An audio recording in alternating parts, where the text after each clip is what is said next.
Muy buenos días a todos. Nos encontramos dentro de un ciclo de entrevistas para celebrar el aniversario del Área de Relaciones Internacionales del Observatorio de Comercio Internacional en la Universidad Nacional de Luján, conocido por sus siglas como ARIOSI. Estamos celebrando nuestro primer año de existencia. Y para esta ocasión, en esta entrevista en particular, vamos a tener el gusto de contar con la presencia y las palabras de Silvia Perazo. Silvia Perazo actualmente es docente titular en grado y posgrado de la Universidad de El Salvador, la Universidad Nacional de La Matanza, Universidad Austral e Instituto Superior del Profesorado Dr. Joaquín González. Desde ya decir que Silvia tiene un magíster en Historia con especialización en Historia de África Contemporánea. Además, Silvia Perazo es presidente de la Asociación para las Naciones Unidas de la República Argentina, conocido como ANUAR, y además es miembro del Comité de Asuntos Africanos del Consejo Argentino para las Relaciones Internacionales, en otras palabras, en el CARI. Además, se encuentran con nosotros en esta ocasión dos miembros del ARIOSI, de nuestra área de Relaciones Internacionales. Hablamos particularmente de Milena González y de Mario Carrere, que además de ser miembros de este área, ellos también son estudiantes de la carrera de Comercio Internacional en la Universidad Nacional de Luján. Así que, más allá de, bueno, de dar estas palabras introductorias o de bienvenida, los saludos a los tres, Silvia, Milena, Mario, muy buenos días. Bueno, ¿cómo están? Muchas gracias, buen día. Buen día a los tres. Sé que estás en Indonesia, así que una posibilidad para estar juntos en este momento tan especial. Y muchas gracias al Ariosi por la invitación. Para mí es un honor estar con ustedes tres. Muchas gracias. Bueno, muchas gracias Silvia por tus palabras de agradecimiento. Bueno, a continuación, para comenzar con las preguntas, le voy a pasar la palabra a Milena González. Buen día, Milena. Bueno, hola, buen día a todos, buen día Silvia, un placer que estés en esta entrevista. Y la primera pregunta que te quería hacer es que ante las diferentes situaciones que están pasando, bueno, es conocido la pandemia, en África sobre todo la plaga de las langostas y los diferentes conflictos armados, varios países tuvieron grandes pérdidas económicas. Entre ellas, la caída de las exportaciones de petróleo y también la baja en los precios de la materia prima. ¿Cómo pensás que todo esto, todas estas situaciones, pueden afectar al continente? Bueno, vos sabés que África estaba pasando antes de todo esto que vos nos decías, ¿no? Estaba pasando por una etapa de relativa bonanza económica. En realidad, los últimos 20 años del continente africano, desde el 2000 en adelante, la verdad que los encontró con un crecimiento que al principio fue extraordinario, entre el 2000 y el 2014, sobre todo por lo que vos decías, ¿no? Los precios de los commodities, entre ellos los precios del petróleo y demás, y que después se estabilizó en un 3,5%, hablando en términos generales, entre el 2014 y la actualidad. Y la verdad es que las proyecciones que tenía la Unión Africana para esto, para el año 2020, antes de que se diseminara todo esto, antes del virus y demás, eran sumamente halagüeñas. O sea, de hecho, la Unión Africana pensaba que el continente en términos globales iba a seguir creciendo más o menos en los mismos índices.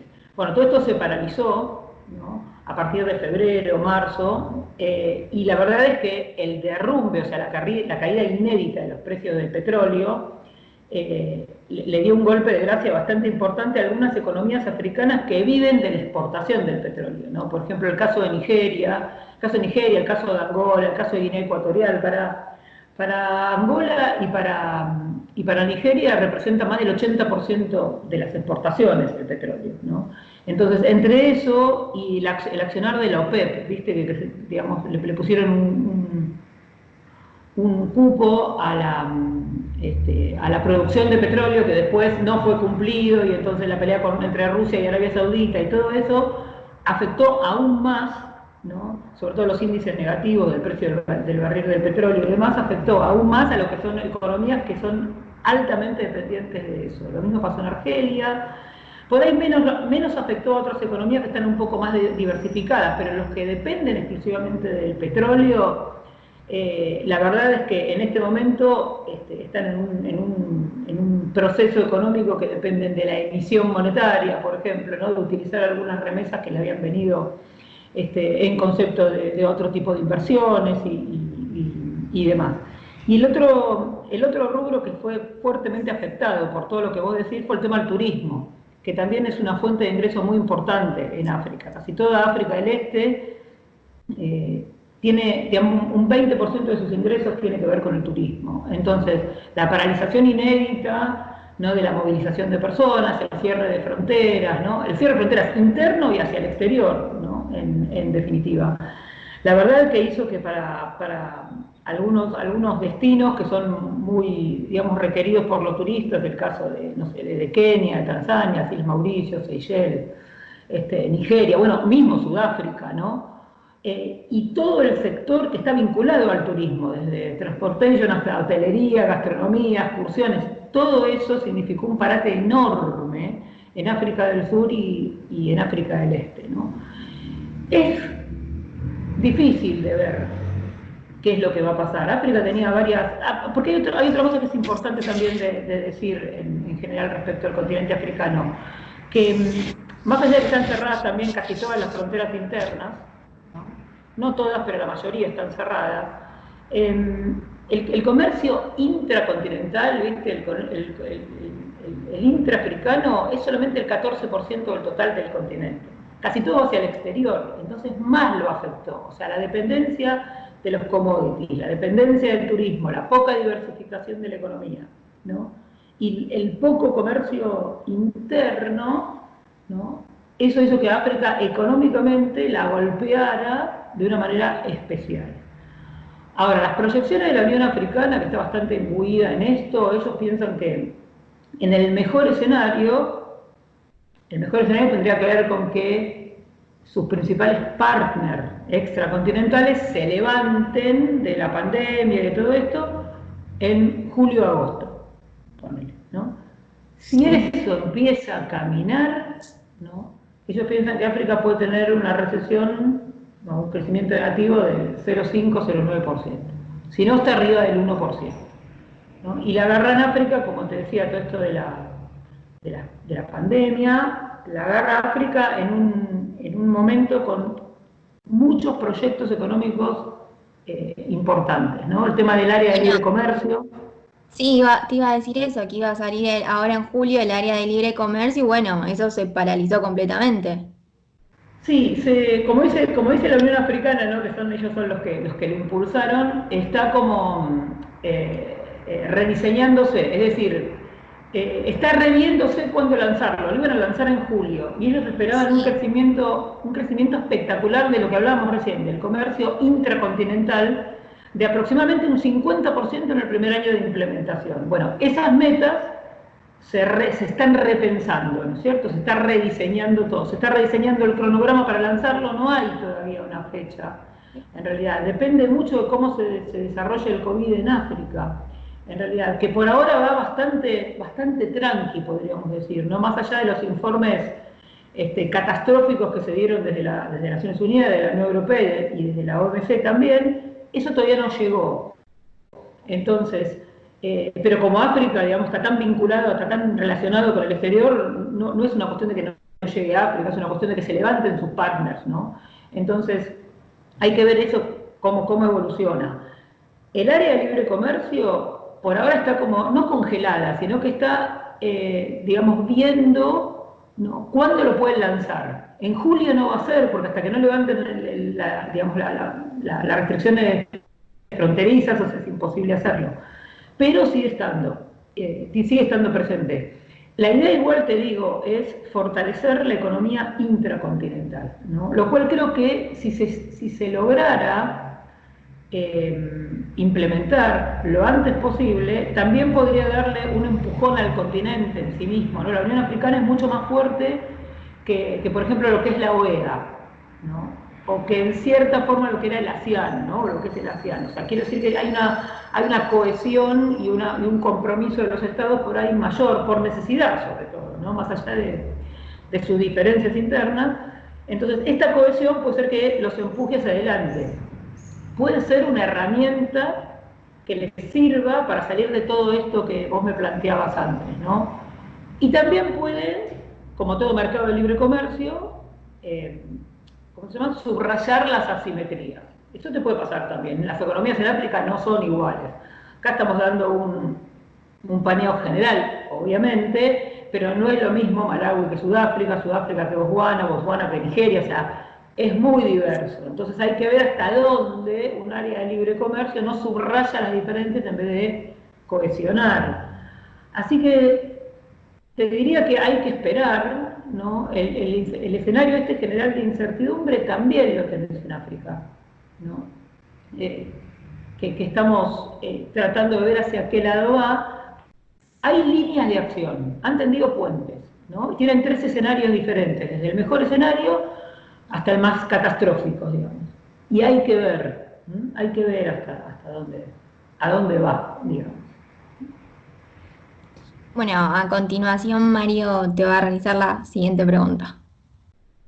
Bueno, gracias Milena y gracias Silvia una vez más por participar. Me gustaría hacer un poco más de foco en los conflictos que hay en Nigeria sobre el lago Chad, porque el presidente de Nigeria dijo hace un par de años que el conflicto se le iba a dar un fin en poco tiempo, pero bueno, sabemos que el conflicto creció y ya afecta aproximadamente a 10 millones de personas entre los 4 países que rodean el lago, y además Nigeria ya está empezando a haber conflictos fuera del país de Nigeria. ¿Cómo crees que se le podría poner un fin a un conflicto como este?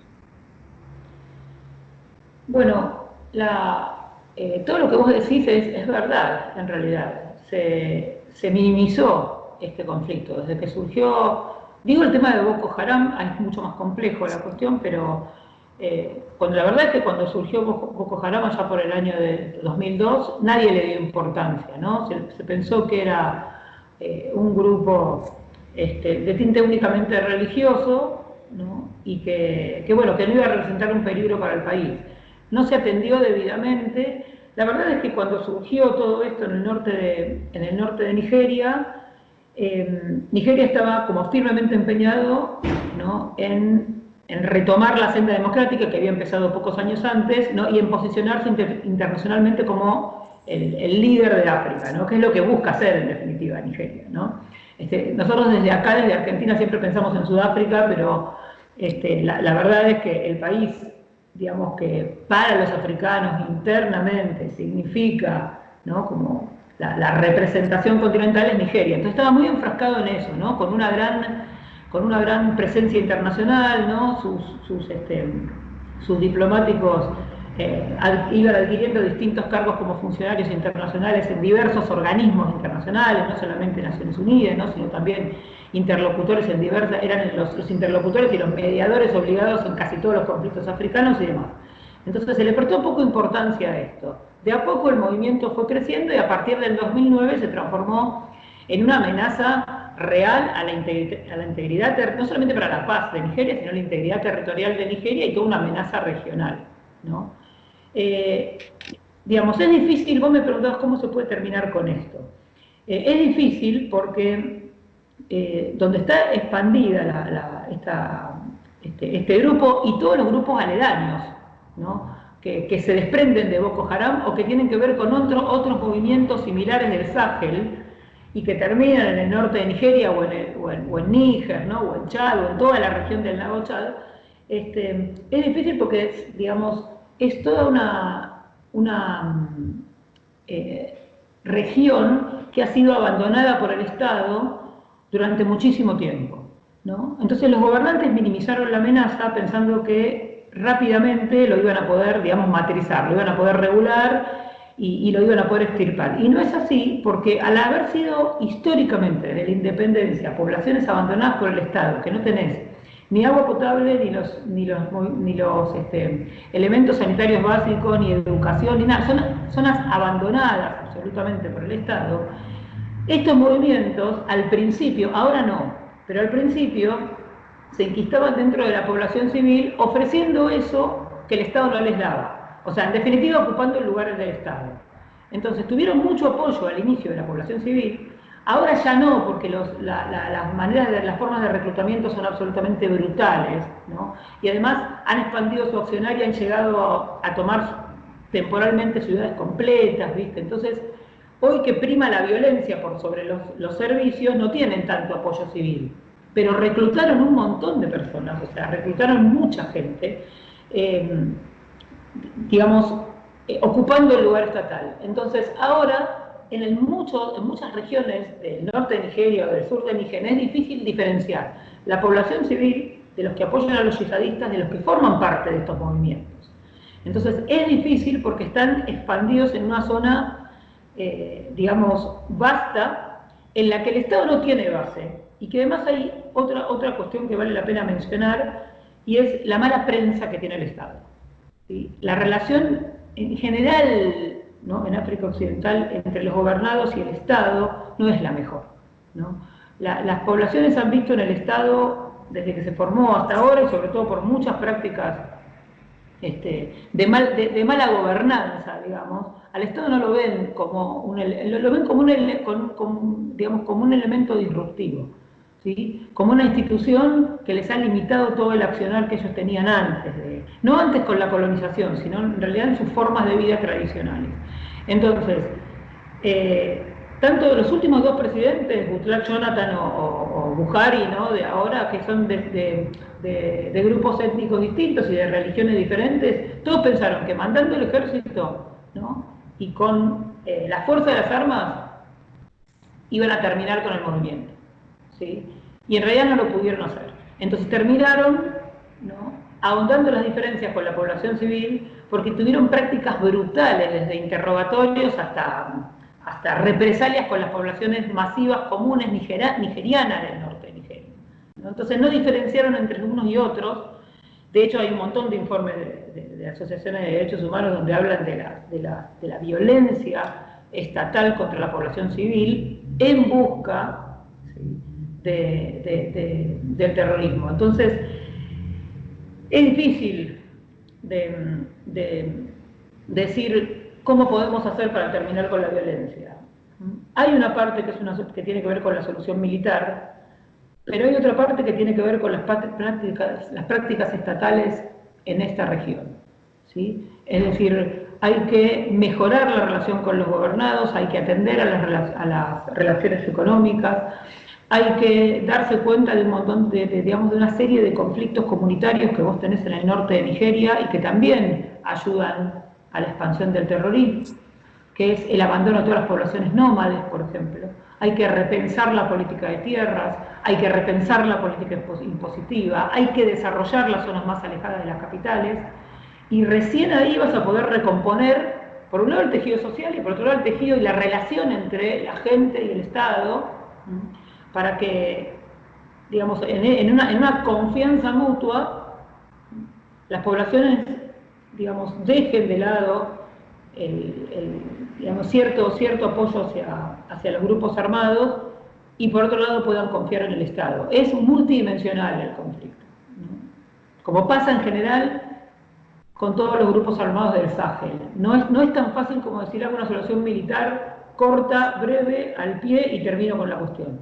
Y de hecho nunca pasó esto con los movimientos yihadistas. Ustedes piénsenlo en general, yo no soy experta en Medio Oriente ni mucho menos, pero fíjense que cuando se quiso hacer esto no siempre salió, te diría que casi nunca salió.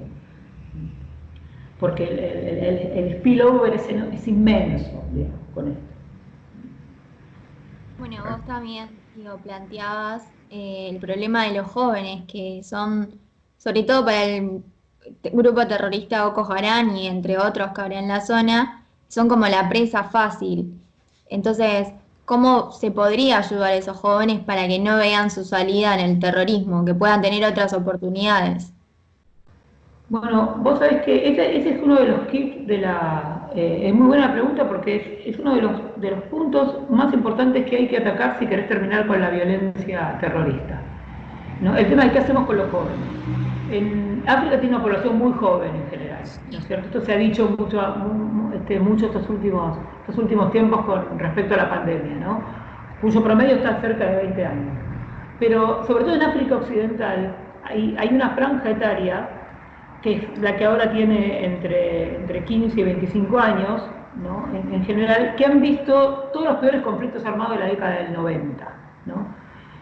Y esa franja poblacional está desocupada, ¿no? O vive en los grandes slums de las ciudades, ¿no? En el caso de Lagos, también si salís de Nigeria, digamos, pasa mucho en Sierra Leona, en Liberia, ¿no? En Costa de Marfil. Han visto todos los conflictos armados y han sido golpeados por los conflictos armados. Muchos de ellos han sido reclutados, nosotros le diríamos como niños soldados, ellos no tienen ese concepto, pero aplica. Entonces, por su pasado en grupos armados no les dan trabajo, ¿sí? O porque sus familias fueron afectadas, se quedaron sin nada. Entonces hay una enorme masa de juventud que si no se la incluye dándole educación, muchos de los cuales no tienen, ¿no? Y si no se les da trabajo, la única opción que van a tener, porque ahí cobran, esa es la verdad, es o nuevos grupos armados, ¿no? O la opción de, si son islámicos o si son musulmanes en realidad, o la opción de enrolarse en algunos de estos grupos. Entonces ahí los estados, todos, no solamente Nigeria, porque el reclutamiento es transnacional, digamos, necesitan tener una política que apunte a la educación y al empleo, ¿no? de toda esa franja etaria que está desocupada y que no tiene ni siquiera trabajo informal. Y que también, si no fue por los conflictos armados, durante muchísimo tiempo vivieron del clientelismo político. Y ahora que todos esos estados, esos 14 estados de África Occidental, están tratando de mejorar los estándares políticos, ¿no? Los estándares de accountability, y superar el tema del clientelismo, los jóvenes es fundamental. En las políticas de juventud, que ya te digo, tienen que tender a educación y empleo, ¿no? Formación, educación y empleo, ahí está una de las claves para terminar con la violencia en África Occidental. Eso es como vital. En su momento puso en jaque la paz en Sierra Leona y en Liberia, y están tratando de reencauzarlo, ¿no? Es una deuda pendiente que tiene el Estado africano en África Occidental. En otros lugares de África también, pero ahí se ve como muy claramente, digamos, ¿no? Y las consecuencias también. Tiene que ver con esto.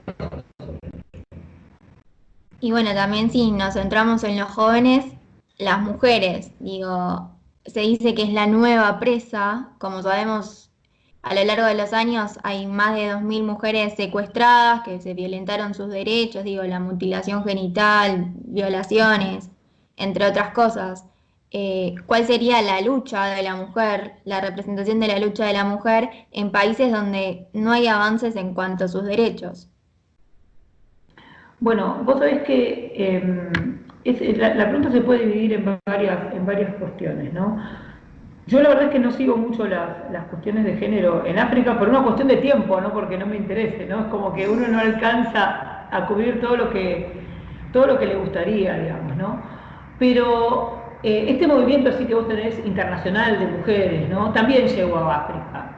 Entonces, hoy en día se critica, te la voy a dividir en partes como la respuesta, ¿no? Hoy en día digamos, hay mucha más conciencia del rol de la mujer. Se critican más algunas prácticas, por ejemplo, hace 15 años, 20 años no lo hubieras visto nunca en África, ¿no? Ni en África Occidental ni en general en el continente. Se critica muchísimo un rol que tuvo tradicionalmente la mujer en África o en muchos lugares de África, que fue, por ejemplo, la de abastecer del agua potable, ¿no? Todos los días ir a buscar a los pozos de agua, el agua para traerla en baldes, ¿no? Hacia el lugar y con eso proveer a la familia de eso, ¿no? O únicamente la función que sería el equivalente en Occidente del cuidar a los chicos y quedarse en casa, ¿no? Bueno, de ir a buscar la leña, ¿no? De ir a buscar lo que había que proveer en el hogar, ¿no? Pero que no tenía que ver con el cuidado de los niños, que tenía que ver con la provisión de algunos insumos básicos para el hogar. Eso se ha criticado muchísimo y se ha, digamos, subrayado el rol de la mujer, digamos, el derecho a la mujer a la educación. Y yo creo que en África han empezado por uno de las claves, ¿no es cierto? El rol el derecho a la mujer a la educación. Y esto ha sido muy grande en Nigeria, ha sido muy grande en Senegal, ¿no? Y han empezado a proliferar ONGs, ¿no?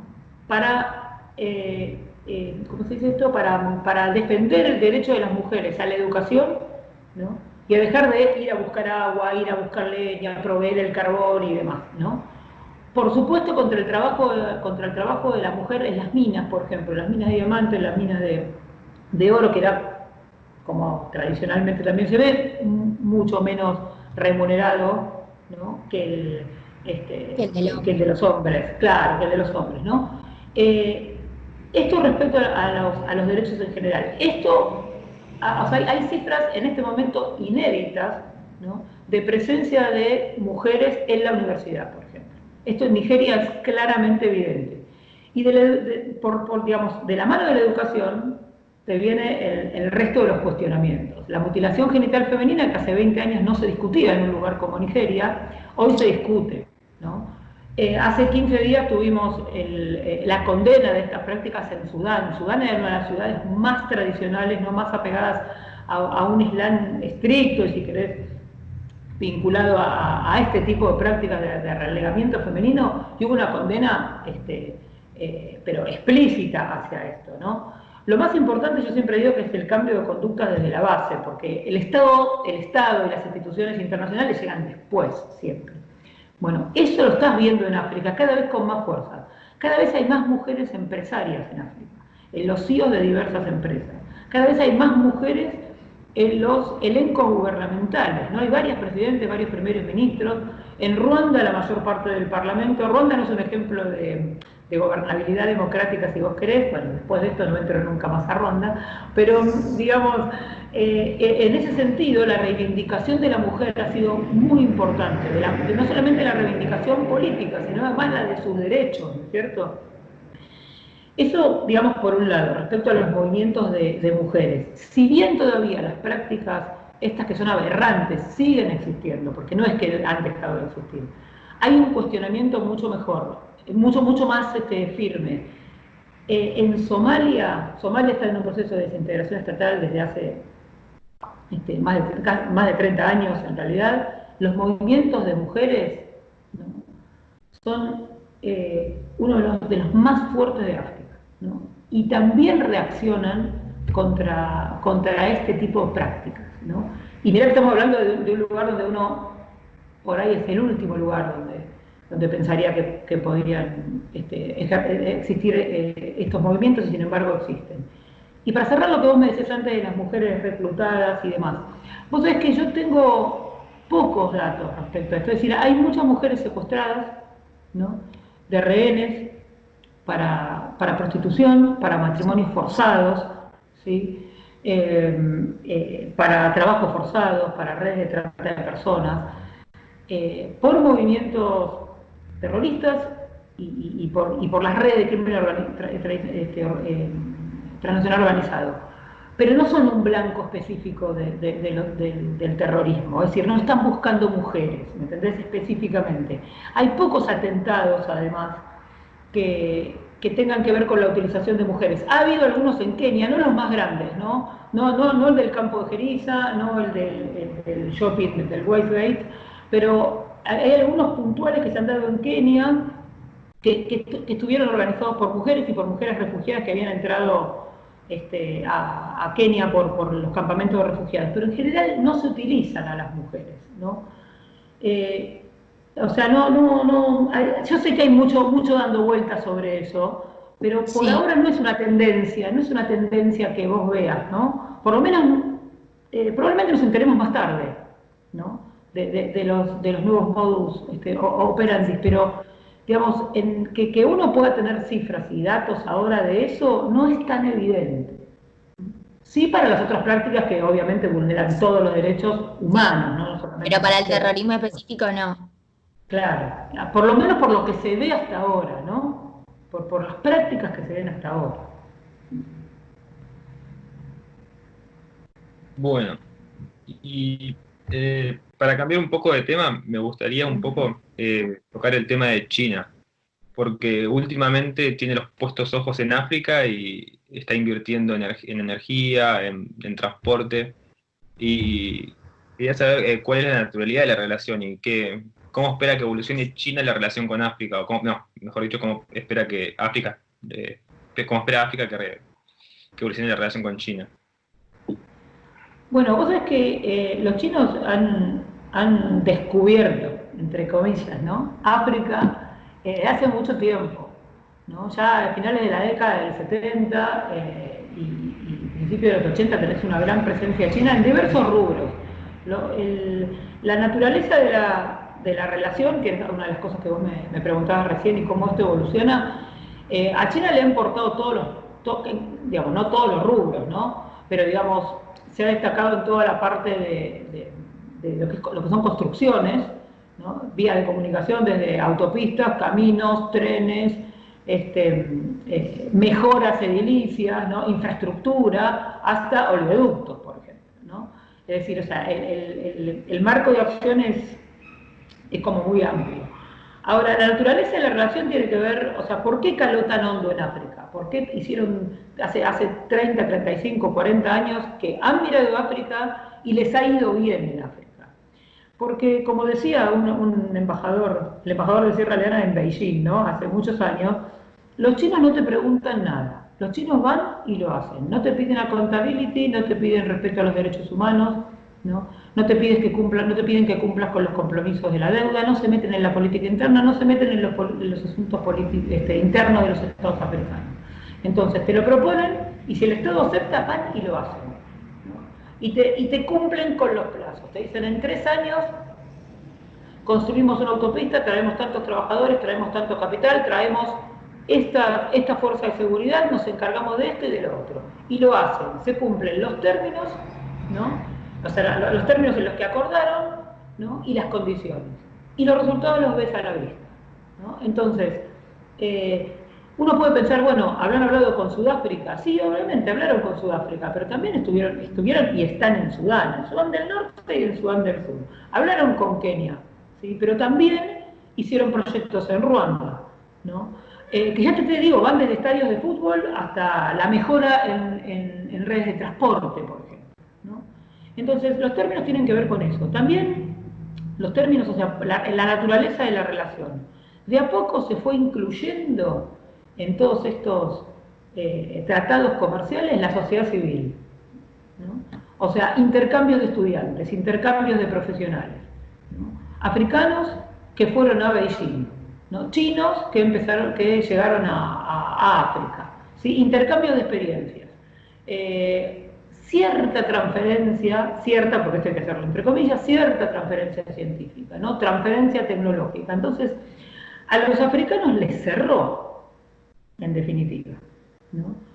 Por supuesto, desde América Latina lo hemos visto como una relación neocolonial, como cierta nueva dependencia entre África y China. Es verdad, tiene esos rubros, tiene esas características, pero también en términos globales han aparecido otros partners al lado de China. Si vos querés, siguiendo no las rutas chinas, pero siguiendo el ejemplo chino, ¿no? Ha aparecido Rusia, la Unión Europea estuvo siempre, pero ha cambiado la naturaleza de su unión con África, ¿no? Siempre tuvo una unión que significaba vínculos claramente neocoloniales, ¿no? Cooperación económica, cooperación militar, y ahora cambió, ¿no? Hacia una transferencia de capitales diferentes, hacia inversión extranjera directa que tenga que ver con aumentar las capacidades de África para diversificar su economía, y esto no lo hace precisamente, o sea, no lo hace porque quiere ayudar a África, lo hace porque quiere frenar a China. Si aumenta las capacidades económicas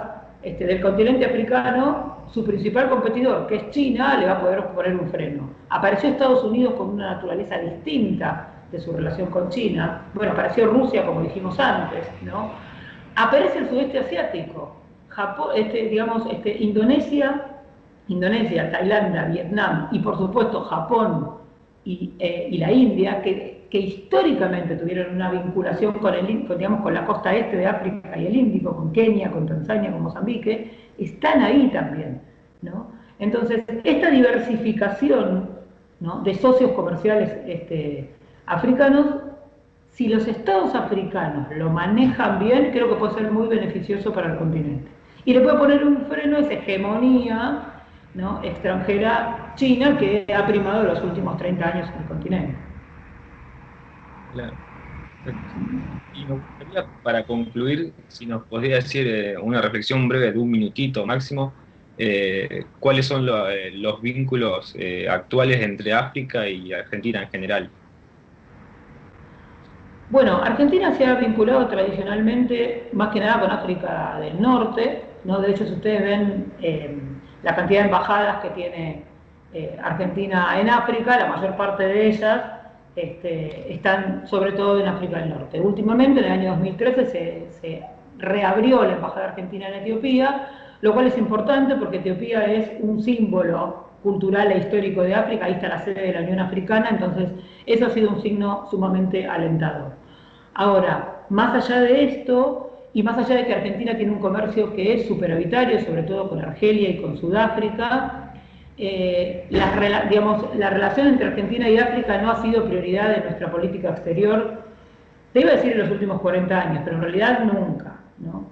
Entonces, siempre, cada vez que cambia la administración, se dice que Argentina va a mirar especialmente a África porque en África están, digamos, porque en África está una parte del futuro de la economía mundial y porque además es un buen mercado para las exportaciones argentinas.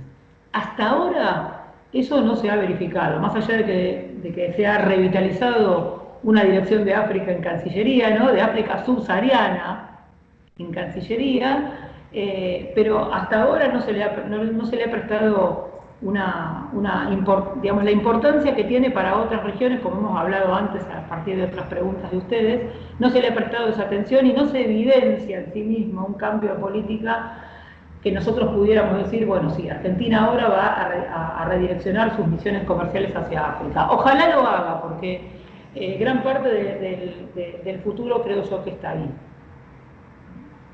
Muchísimas gracias. Bueno, hasta aquí hemos llegado, Silvia, con las preguntas que teníamos pensado realizarte. La verdad que estamos muy agradecidos, muy satisfechos con todo ese conocimiento vasto que tenés, producto de tu experiencia que has compartido con nosotros. Y bueno, por supuesto, te estaremos convocando oportunamente en el futuro para seguir realizando otro tipo de entrevistas o actividades, sobre todo por todo el interés que despierta África, determinadas regiones y países, y sobre todo pensando desde la óptica de Argentina, cómo vincularnos más y mejor. Esa básicamente es la premisa, y bueno, desde el área de Relaciones Internacionales del Observatorio, desde el ARIOSI, estamos trabajando y enfatizando bastante. Así que de parte de todo el observatorio y de la Universidad Nacional de Luján, te agradecemos por esta entrevista. Por favor, un placer estar con ustedes y en lo que pueda aportar sobre África, aquí estamos. Felicitaciones por todo el trabajo que están haciendo y éxitos, éxitos sobre todo. Bueno, muchísimas gracias Silvia, muchísimas gracias Milena y Mario también por haber realizado la entrevista. Muchas gracias a todos.